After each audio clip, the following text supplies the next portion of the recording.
Jack Johnson is with us. He is Senate Majority Leader. We've got a couple of questions for Jack, to include public safety questions about what is expected to happen over the course of this weekend, and to include some effort on his part, along with some of his fellow colleagues in the House and in the Senate and the General Assembly, to help protect some of our men and women in uniform. Hello, Jack. Always a pleasure to talk with you. Hey, Matt, it's good to be with you. I was reminded, hearing you talk about your shoulder surgery and them cutting your arm off, I had a buddy one time who would tell people he would give his right arm to be ambidextrous.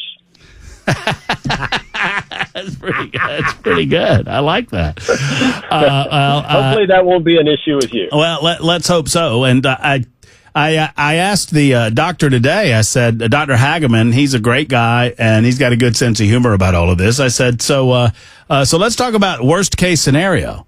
He said, nah, let's not. Okay. And I said, well, okay. Let's don't go there. I mean, I think his point was, worst case scenario is probably not likely to happen, but you probably don't want to think about the worst case scenario. Jack, there's some worst case scenarios for this weekend. I parlay this into a nice segue, and I don't want to contemplate them, but I know that we have to consider them. And I'm curious, in your role as Senate Majority Leader and as a political leader and otherwise a leader in Williamson County and beyond, there's some concern that we've got some significant protests that are coming to the Metro Nashville area. Are you monitoring the situation, and what can you say about it?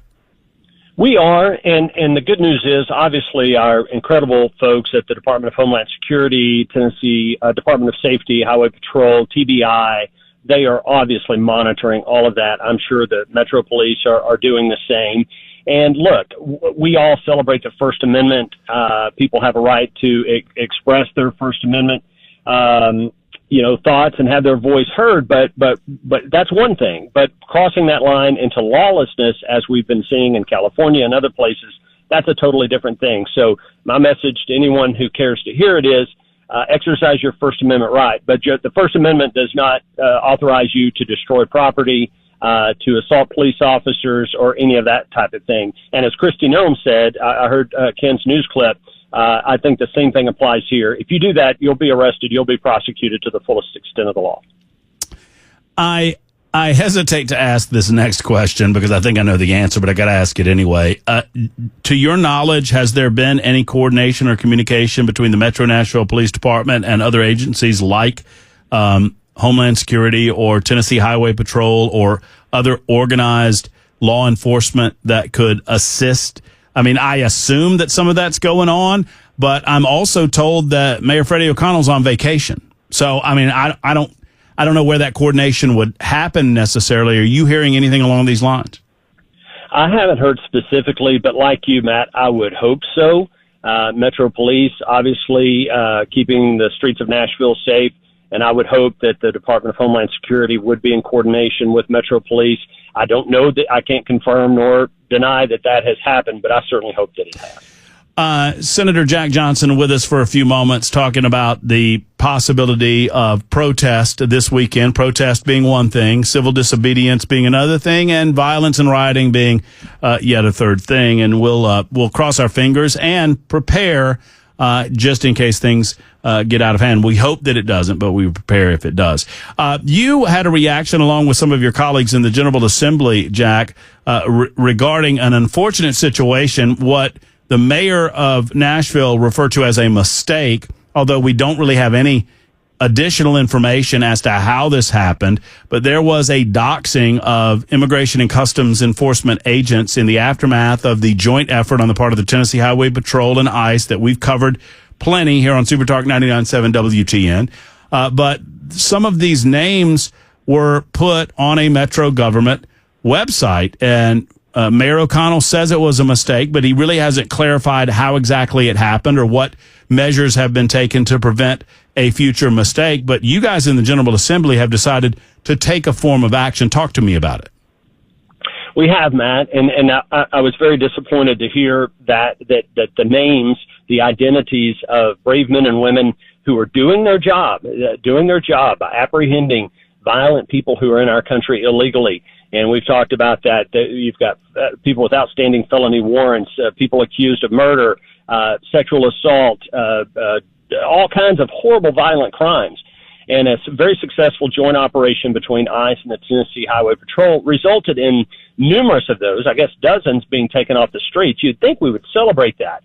But unfortunately, Metro Nashville did, pursuant to an executive order issued by Mayor O'Connell, I believe it's EO number 30, requesting information about these operations, resulted in the identities of law enforcement being posted.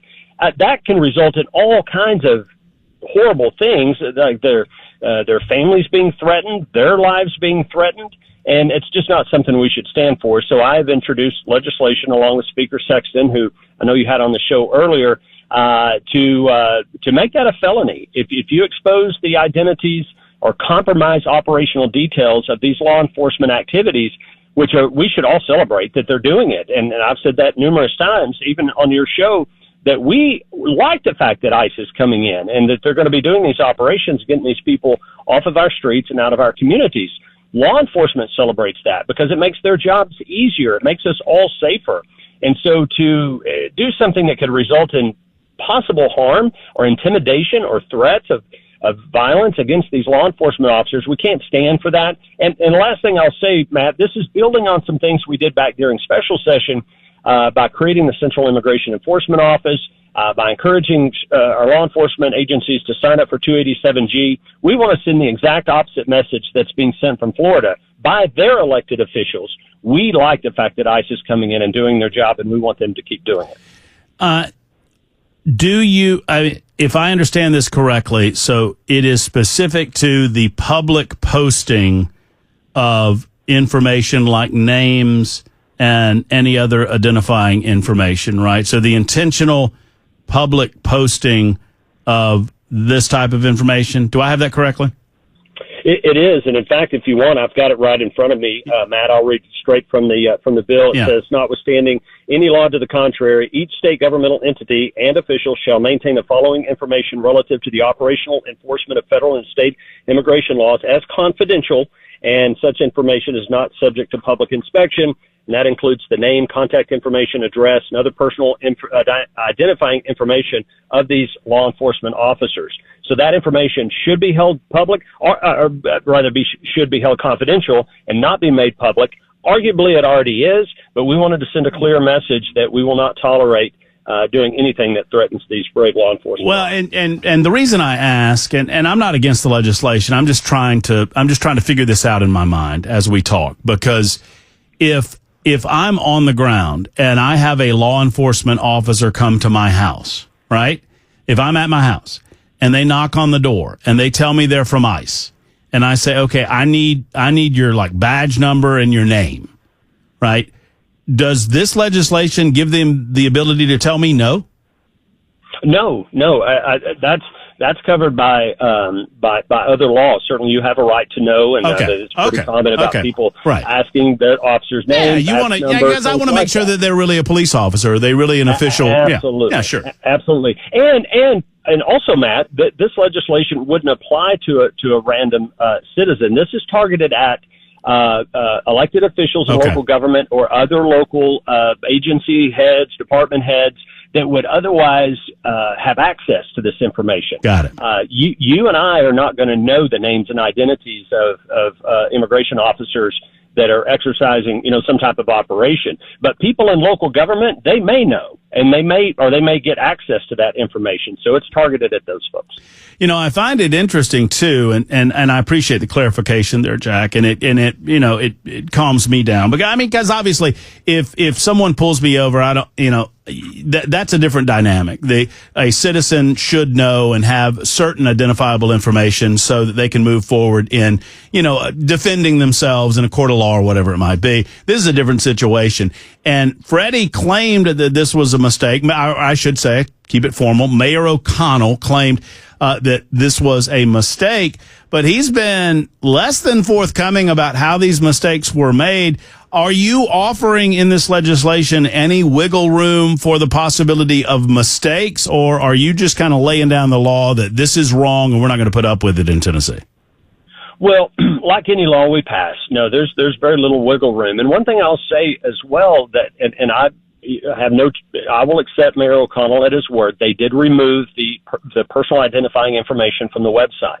And I applaud them for doing that. It should have never happened in the first place. Right. And he said it was a mistake and it was not intentional. Okay, let's accept that at face value. However, he has not rescinded Executive Order number 30, which is still calling upon all these agency heads and department heads, anyone in metro government, if they have any knowledge of an immigration enforcement operation that's taking place in Davidson County, they are still to report that to him, and that still could compromise operational details of those law enforcement activities, and that is problematic. That would be like if you were a local official of some sort and you knew that there was going to be a sting operation to try to catch sex traffickers, and you find out about it ahead of time and you go post it on the internet and say, hey, here's a warning to you sex traffickers, there's going to be a sting that takes place. We don't want any information about any forthcoming or prospective law enforcement activity that could impede the success of that activity being made public. And so I still have concerns about Executive Order number 30, as do many people in Tennessee and many of my colleagues about it. So this legislation would address both of those. And with any legislation of this type that we contemplate, I hope it's never needed. I hope we don't have to use it. I hope a DA does not have to investigate one of these instances, because it never happens. If it does, then it'd be up to the DA to make a determination if it was intentional or if it was criminally negligent. Well, beyond the letter of the law and beyond this legislation, which I think is good legislation, and I applaud you guys for passing it, the very spirit of the way that you're talking, Jack, is comforting to me and the rest of the state of Tennessee, and I'll tell you why. Because we haven't heard this sadly, from leadership in Metro Nashville, and I'm not asking you necessarily to point fingers at any specific person, but what I heard in the aftermath of these law enforcement engagements, everything that I heard, the insinuation seemed to be that the law enforcement were the bad guys here. The law enforcement agents and the ICE operators were the ones that were causing the problem, not the criminal illegal aliens that have no right to be here to begin with. No, I couldn't agree more. And look, this is all part of we knew going back to November when President Trump won the election overwhelmingly and won all 7 swing states. The number one thing he campaigned on, Matt, was securing the border and getting illegal aliens out of our community, specifically those that have committed violent crimes. And we were all I'd say you and I think that 90% of my constituents were very happy about that. Well, wow, here we are a few months later, and guess what? President Trump is doing what he said he was going to do, and he's put good people like Tom Homan and Kristi Noem in place to do what he said he was going to do. And so the General Assembly, the governor, all of it, we're trying to telegraph a message Amen. In Tennessee that we celebrate that. Come on in. We're going to cooperate with you. Jack, thank you so much. Sadly, out of time. You know how much we appreciate you, Senator, and we'll talk to you again very soon. Thanks, Matt. Have a great day.